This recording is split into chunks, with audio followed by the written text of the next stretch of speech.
오늘 8절 그러나 노아는 여호와께 은혜를 입었더라. 그래서 설교 제목을 은혜를 입었더라로 정했습니다. 창세기 읽어보셨습니까? 지지난주에 창조의 이야기를 했고 지난주에 인간 타락의 이야기를 했고 오늘은 홍수 심판에 대하여 이야기해보고자 합니다. 그럼 다음 주는 뭘까요? 원역사에 4가지 사건과 4명의 인물이 등장한다고 그러는데 창세기에 4가지 사건이 천지창조, 인간 타락, 노아 심판, 그 다음에 마지막이 뭐죠? 인간의 최대 교만의 끝, 바벨탑. 그리고 4명의 인물이 뭡니까? 누굽니까? 그 다음에 아브라함, 이삭, 야곱, 요셉. 그래서 요셉이 죽고 창세기 끝난다고 말씀드렸습니다. 네, 여러분 오늘 저희 집 마당에서 바베큐 파티 있습니다. 배가 안 고파도 꼭 오시기를 바라고 여러분에게 최대한 많은 것을 제공해 드리도록 노력하겠습니다. 일단 고기가 10kg니까 지금 여기 있는 분들이 한 분도 안 빠지고 와야 그 10kg를 먹을 것 같습니다. 설교 시작하도록 하겠습니다. 은혜를 입는다는 게 뭡니까? 은혜를 입었더라.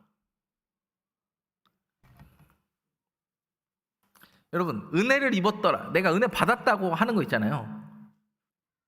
여러분, 가끔 목사의 설교가 좋으면 은혜를 받았다고, 목사님 설교에 은혜 받았어요 그러잖아요. 근데 그 굉장히 자기주관일 확률이 높은 거 아시죠? 그러니까 목사의 말투나 목사의 이 비주얼과 이 목소리와 여러 내용이 종합적으로 어우러져서 내 마음에 들었다랑 은혜를 받은 거는 다른 이야기일 수 있습니다.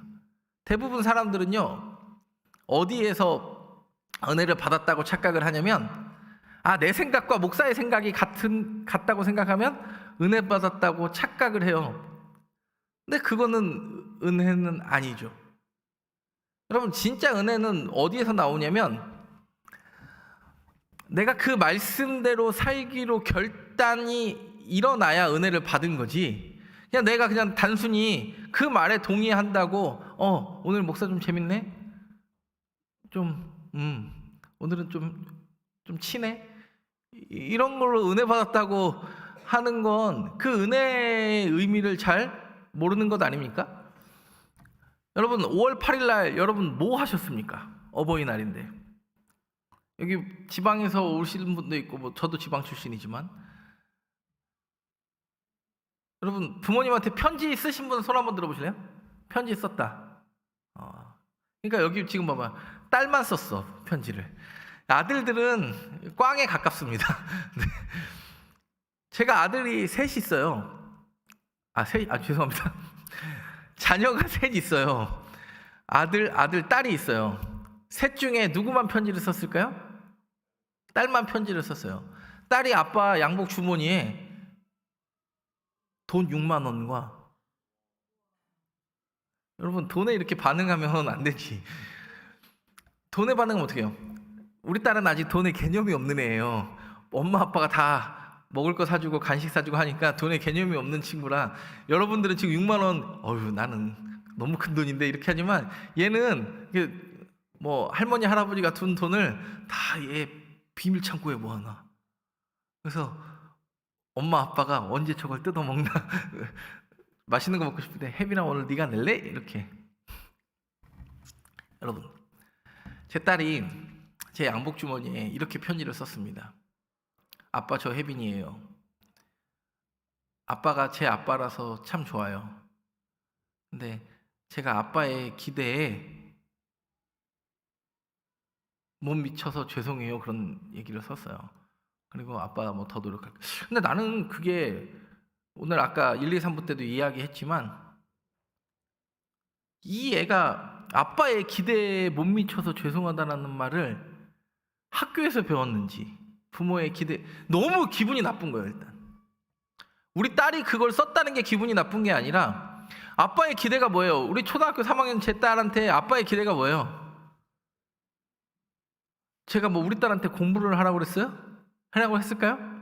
우리 딸은요, 존재 자체가 이뻐요. 저랑 붕어빵이라니까. 혹시 저 닮은 초등학교 3학년 애가 지나가면 제 딸이에요. 그냥 우리 딸은 그냥 존재 자체가 너무 이쁜데, 혹시 아빠의 기대에 못 미쳤으면, 근데 그거는 이게 만약 학교에서 가르쳤으면 이건 나는 교육이 잘못됐다고 생각을 해요. 부모의 기대가 뭡니까? 부모의 기대가. 여러분, 그럼 하나님의 기대는 뭡니까? 여러분을 향한 하나님의 기대가, 여러분 옛날에는 중고등학교 때 이게 굉장히 도전이 됐어요. 내가 하나님의 영광을 위하여 뭐 되겠다. 그건 청소년 때나 꿈꾸는 이야기죠. 만약에 하나님이 여러분이 뭐가 돼서 기뻤으면, 여러분 조건반사적인 거 아닙니까?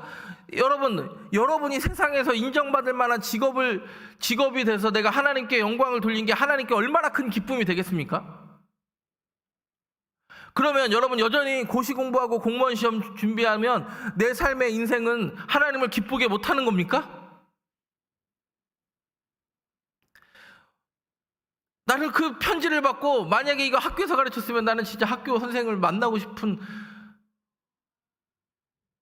생각이 들었어요. 아니, 우리 딸을 어떻게 가르쳤길래 아빠의 기대에 못 미치는 딸인 것 같아.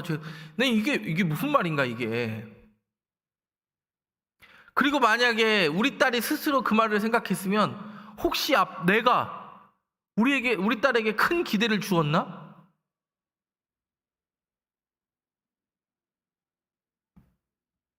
난 한 번도 내가 그렇게 설교한 적이 없는데, 난 한 번도 우리 아들들 딸한테 그렇게 이야기한 적이 없는데.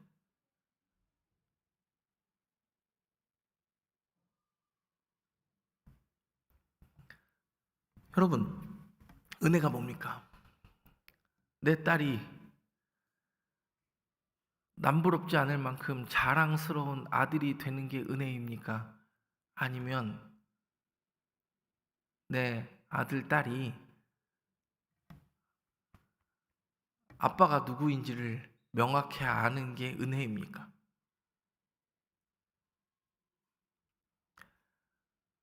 부모의 욕망과 하나님의 비전이 같습니까? 내 자녀가 누가 보기에도 꿀리지 않을 만큼 그거 되면, 그건 하나님께 영광이 아니라 부모의 영광이에요. 그리고 그 부모의 욕망이 누구에게 투영되는 겁니까? 그 자녀에게 그대로 투영되는 거예요. 여러분이 생각하는 하나님 아버지가 여러분의 조건 보고, 목사의 조건 보고 사랑했으면 목사는 이 자리에 있겠습니까? 그 조건 없이 사랑하시는 그 하나님을 경험하는 게 은혜입니다.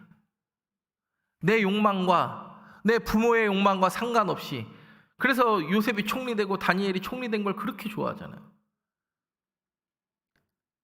요셉과 다니엘은요, 총리 되게 해달라고 한 번이라도 기도한 적 있습니까? 근데 내 자녀가 높은 곳을 바라보는 건 누구의 바람이에요? 부모의 바람이죠. 저는 하나님이 그냥 세상에서 헐벗고 지치고 힘든 여러분의 인생 가운데 찾아오셔서 있는 그대로의 모습을 바라보며 안아주심을 경험하는 게 저는 은혜라고 믿습니다. 이게 조건반사적이, 아니 인풋과 아웃풋을 대비해서 은혜를 받는다고 하면 내가 청년 예배를 열심히 드렸기 때문에 하나님이 아웃풋으로 은혜를 주시는 겁니까? 여러분, 그러면 하나님이 이방 신과 다른 점이 무엇이 있습니까? 저는 하나님의 간과하심이 은혜라고 생각합니다. 여러분, 만약에 우리가 죽었을 때 내 일생의 모든 필름이 내 앞에서 지나간다면, 여러분 나 부끄러워서 그 얼굴 들 사람 있어요, 없어요? 손발이 오그라들어서 내 그 모든 어렸을 때 막 거짓말했던 것부터 시작해서 모든 행동이 정말 슬라이드처럼 지나간다면 손발이 오그라들어서 주님과 밥 먹기도 싫을걸요? 근데 주님은 로마서는 이렇게 합니다. 주의 간과하심이 있다는 거예요. 그냥 눈 감아주심이 있다는 거예요. 그냥 자녀로서 품어 안아주심이 저는 은혜라고 믿습니다. 여러분, 오늘 노아 보십시오. 의인, 9절에 의인이며 완전하며 하나님을 경외하는 자라고 이야기하지만, 여러분, 의인이며 완전하며 하나님을 경외하는 자라서 노아를 불러 쓴 게 아니라 이미 노아가 먼저 뭘 받으니까 하나님이 쓰세요. 은혜를 입으니까 쓴 거예요. 은혜를 입으니까 그 모든 행동이 나오기를 결정한 거지, 이 행동 때문에 노아를 쓰신 게 아니라는 걸 기억하시기를 바랍니다. 오늘 성경에 세 부류의 사람 등장합니다. 오늘 본문에 이 세 부류의 사람을 통하여 우리의 모습은 없는지, 그리고 하나님이 우리를 향한 모습은 어떤 것인지 한번 생각해 보고자 합니다. 여러분, 제가 오늘 다른 설교와 다른 본문으로 3번의 설교를 하는 거예요. 1, 2, 3부 설교했죠? 지금 4부 창세기 갖고 하죠? 오후 예배도 제가 설교합니다. 내려가서 이제 또 다시 올라와야 돼. 네. 여기가 제 집인지 4층이 제 집인지 모르겠지만, 네. 여러분, 은혜를 입었더라. 첫 번째 한번 따라해 보겠습니다. 과거를 망각한 사람. 여러분, 1절부터 4절 내용 보세요. 혹시 성경 갖고 계신 분들 1절부터 4절 보시기 바랍니다. 사람이 땅 위에 번성하기 시작할 때에 그들에게서 딸들이 나니, 이렇게 이야기해요. 여러분, 언제 생육하고 번성하라고 했는지 혹시 기억나십니까? 창세기 1장 26절부터 28절에 보면 천지창조하고 나서 하나님이 뭐라고 그래요?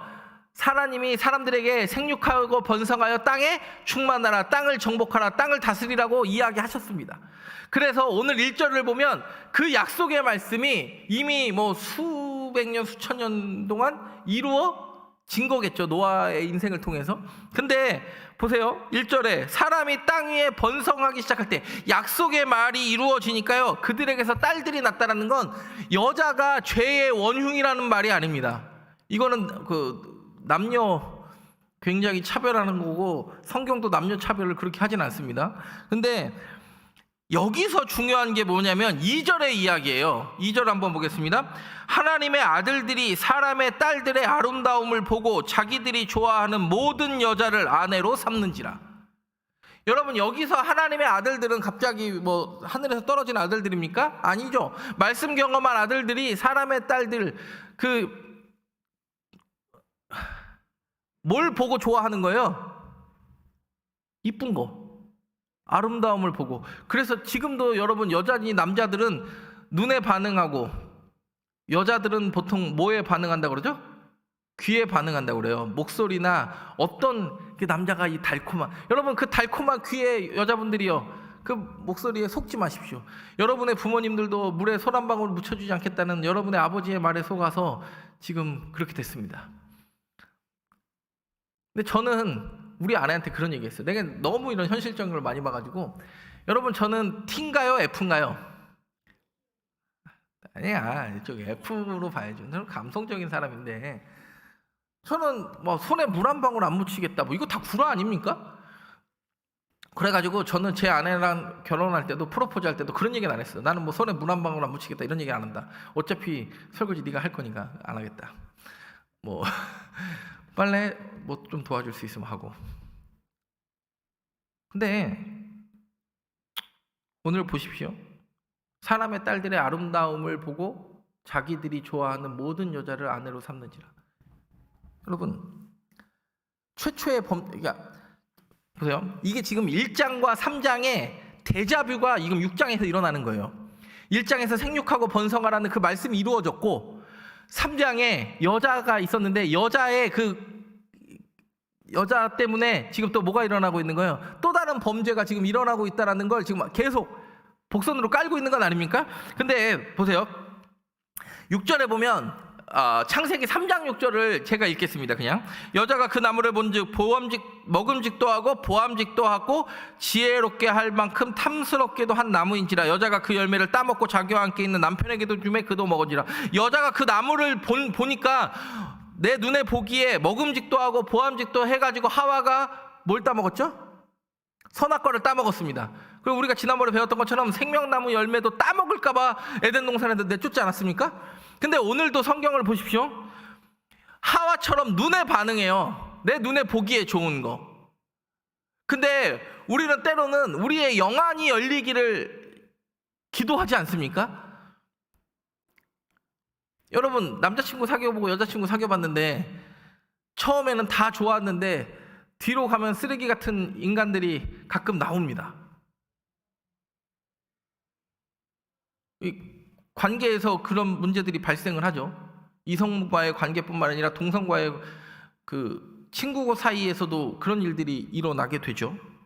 여러분,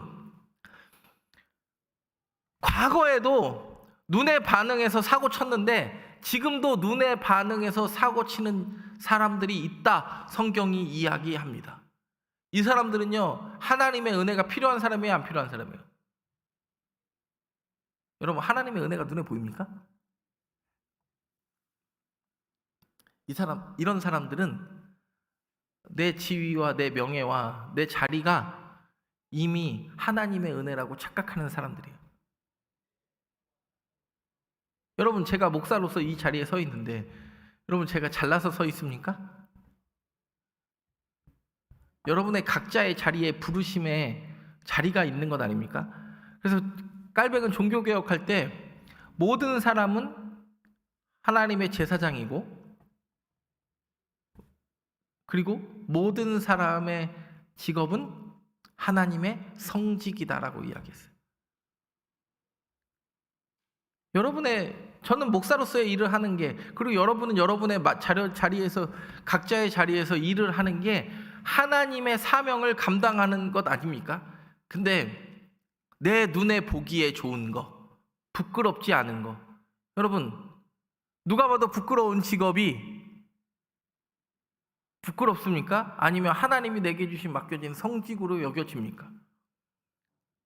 은혜를 아는 사람은요, 지금 좀 전에 일어났던 그 과거의 사건들을 망각해버리고 내 눈에 보기에 좋은 일로만 따라가는 사람이에요.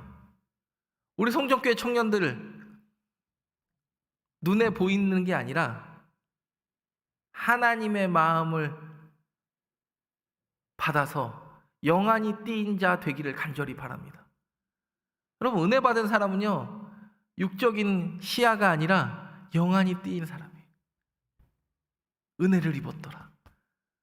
은혜를 입어서 세상 사람들과는 다른 관점으로 그 일들을 바라보고 그 일들에서 최선을 다할 수 있는 것, 그게 여러분의 이야기 되기를 간절히 바랍니다.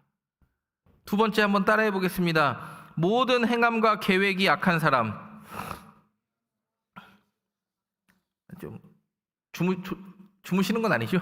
다시 한번 크게 한번 해볼게요. 모든 행함과 계획이 악한 사람. 과거를 망각한 사람은 제가 뭐라 그랬죠? 영안이 안 띄어가지고 육신으로만 보는 사람이 과거를 망각한 거고, 모든 행함과 계획이 악한 사람 보면요, 5절 보세요. 5절 보시면 여러분, 5절에 되게 재밌는 이야기가 나와요. 5절 우리 송실이가 한번 띄워줄 수 있나요? 5절 5절 시작.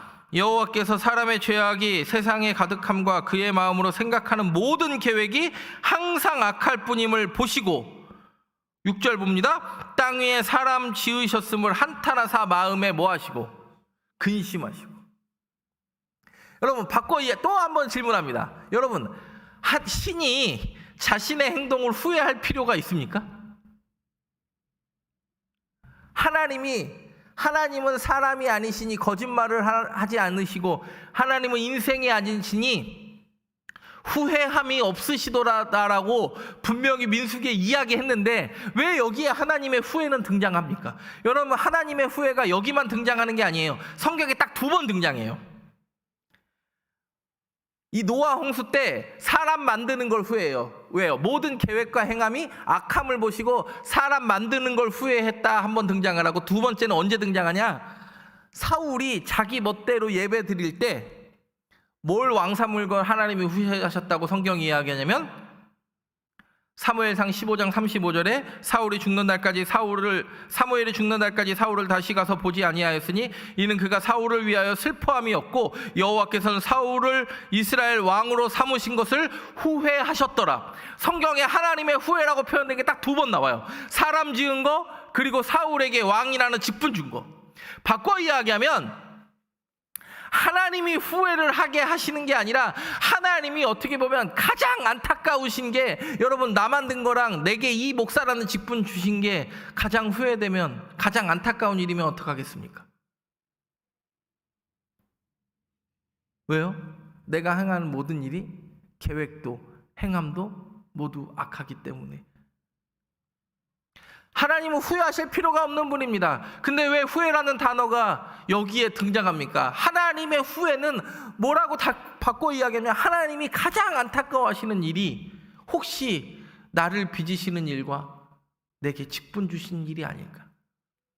여러분, 목사는 항상 그 두려움 앞에 서는 것 아닙니까? 그러면 하나님이 나 만든 거 후회했으니까 에라 모르겠다가 아니라, 하나님은요 저와 여러분을 무조건적으로 반응하시는 분임을 기억하시기 바랍니다. 제 딸이 아빠 부르는 그걸로 여러분 인생은 끝난 겁니다. 제가 딸의 편지를 받고 제 2 아들에게 말했습니다. 아들아, 오늘은 무슨 날이냐? 어버이날. 뭐 없냐? 없어요. 여러분, 아드님들 회개하시기 바랍니다. 물론 저도 뭐 특별한 걸 하진 않았습니다. 저도 이제 나이가 되니까 저희 부모님께 돈으로 때울 때가 많이 있지 않습니까? 돈이 가장 편하기도 하지만 돈으로 때우는 게 가장 쉬운 일이기도 하기 때문입니다. 근데 오늘 성경이 이야기합니다. 하나님이 후회하셔서 심판을 작정하셨다. 쓸어버리기로 작정하셨다. 여러분, 하나님의 안타까움이 보이십니까?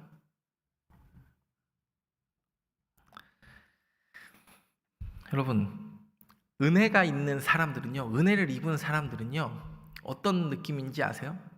인생이 굉장히 심플해져요. 스티브 잡스처럼. 심플 이즈 베스트. 그래서 제가 은혜를 입은 사람이기 때문에 저는 애플을 좋아합니다.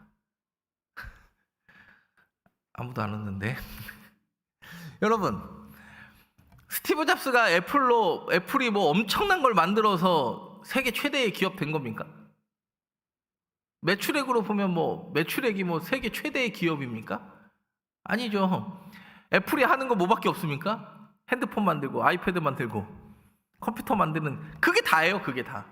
근데 이게 다른 회사에 블랙베리가 유행했던 다양성이 유행했는데, 가장 심플하지만 가장 직관적인 이 모든 내용을 담아서 애플은 성공했습니다. 스티브 잡스는 옷도 항상 심플하잖아요. 항상 옛날에 청바지랑 그 터틀넥 입고, 페이스북 주커버그도 항상 그 티셔츠가 옷장에 쫙 있는 그거 아닙니까? 인생은 단순하게. 근데 저는 이 단순함에 정답이 있다고 생각합니다. 여러분, 죄를 지으려면 꼬고 거짓말하고 속여요. 근데 하나님 앞에 나아가는 게 심플한 사람은요 꼴 필요가 없어요. 하나님, 내가 이 모습 이대로 나왔습니다. 하나님, 나 받아주시고, 그리고 하나님, 나 여전히 넘어지고 쓰러질 것 같으니까 하나님 내게 은혜를 주십시오. 단순해요. 그리고 인생이 단순해져요. 인생이 단순해져요. 여러분, 수도원 생활이 어떻게 가능한지 아십니까?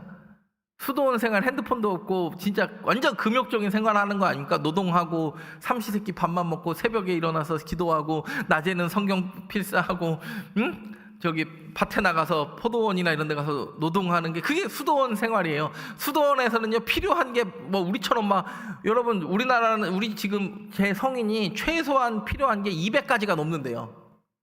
근데 불과 60년 전만 해도 50가지에서 60가지만 있어도 살았대요. 여러분, 점점 더 복잡해지는 인생 가운데 죄를 더 많이 짓습니까? 하나님께 더 가까이 갑니까? 죄를 더 많이 짓죠.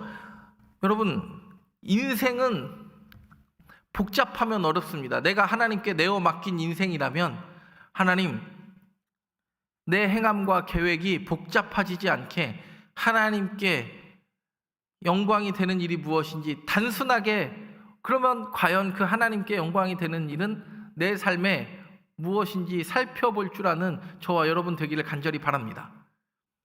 마지막으로 한번 따라해 보겠습니다. 은혜를 아는 사람. 여러분, 첫 번째 뭐라고 그랬어요? 과거를 망각한 사람, 영안이 안 띄는 사람, 그리고 복잡하게 사니까 모든 행동과 계획이 악해진다고 말씀드렸습니다. 그리고 오늘 마지막 8절에 이렇게 합니다. 그러나 노아는 여호와께 은혜를 입었더라. 성경이요, 죄 지은 사람만 이야기하는 게 아니라 그러나 노아는, 그러나 박요한은, 그러나 이현영은 뭐 이렇게, 그러나 김진원은 여호와께 은혜를 입었더라. 이 은혜는요, 그냥 내가 예배의 감정에, 찬양의 감정에, 말씀의 감정에 휩쓸려서 내가 은혜 받았다는 착각이 아니에요. 내 삶의 방향을 전환할 수 있는 하나님이 내 전 존재가 되었다라는 자기 확신적 고백 아닙니까? 여러분, 지금 은혜 받았다고 착각하는 건 불과 1, 2년 뒤에 무너질 수 있습니다. 제가 예전에 청년부 목사할 때 토요일날 리더 교육하면서 이런 얘기를 했어요. 얘들아, 니네들이 지금 리더도 하고 열심히 하는 것 같고 찬양팀도 섬기고 열심히 하는 것 같지만 언젠간 이 열정이 식어질 날 온다. 그리고 먹고 사는 것 바쁘고 애 키우는 거 바쁘고 하다 보면 지금 이 열정이 사라지고 언젠간 교회의 간판을 보며 니네가 이런 생각을 하는 날이 올 거다. 나도 옛날에는 열심히 했었는데, 내가 저 교회에서 열심히 봉사했던 적이 있었는데, 모든 것이 과거로 여겨지고 현재는 공허함만 남은 순간이 반드시 온다.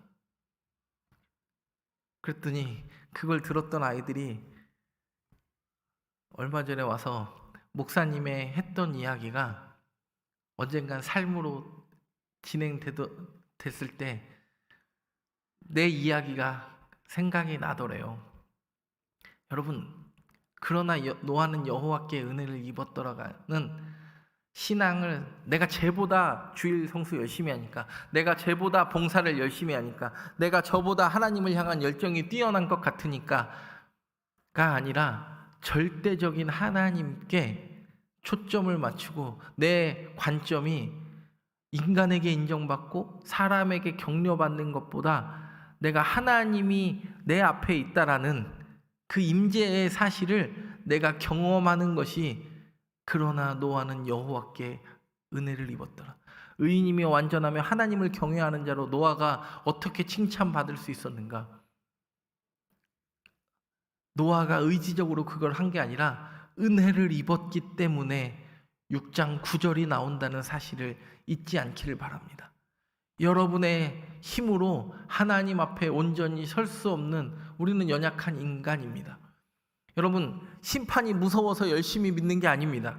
언젠가 천국 앞에 가서 여러분 신과 함께 원투 보면서 무슨 지옥 겪으면서 내가 그 지옥 가기 위해서 여러분이 만약에 신앙생활한다면 저와 여러분의 신앙생활은 얼마나 불행합니까? 근데 중요한 사실 하나는 여호와께 은혜를 입었기 때문에 우리는 하나님의 자녀로 살아갑니다. 이 말이 언젠간 여러분의 귓가에 하나님의 음성으로 들려지기를 바랍니다. 20대 때는 안 믿어질 수 있습니다. 자녀를 키울 때도요, 제 간증 하나 하고 마치겠습니다. 저희 집은 큰애가 공부를 잘하고 둘째는 공부를 놓았어요. 근데 우리가 둘째를 공부를 놓았다고 그래가지고 억지로 학원을 보내거나 하지 않아요. 저는 우리 셋 자녀들한테 항상 이야기해요. 한 놈은 농사 지어야지. 왜냐면 할아버지가 농사를 짓고 계시니까. 저는 내 아들들과 딸이 공부로 다 성공하기를 기대하지 않습니다. 그러나 하나님 앞에 은혜를 입는 자를 잊지 않기를 바라고 저와 제 아내는 하나님께서 이 자녀들을 붙잡아 달라고 기도합니다.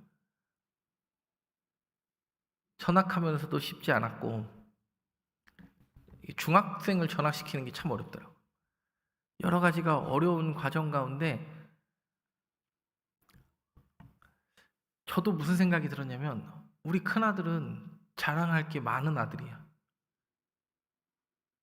근데 둘째 아들은 혹시 이 큰아들이 너무 잘나서 둘째가 공부로 인정을 못 받을, 형처럼 못 받을까 봐 이렇게 하는 것 아닌가라는 제가 생각을 했어요. 제 아내랑 둘이서. 그러면서 고백했습니다. 이야, 목사도 이렇게 간사하다. 목사도 예수 열심히 믿다 보니까 좋은 대학 가고 이게 나의 예수 믿는 결과라고 내 아들이 증명할 필요는 없잖아요. 근데 누군가에게 자랑하고 싶어서 그랬던 거 아닌가? 제가 생각했습니다. 저와 여러분이 어딜 가서 무엇을 해서 인정받는 게 아니라 그러나 그냥 그 죄악된 세상에서 휩쓸리지 않고 노아는 은혜를 입었더라. 그냥 은혜 받은 자로 이 땅을 살아갈 수 있게 되기를 바랍니다. 하나님이 은혜 주시리라 믿습니다.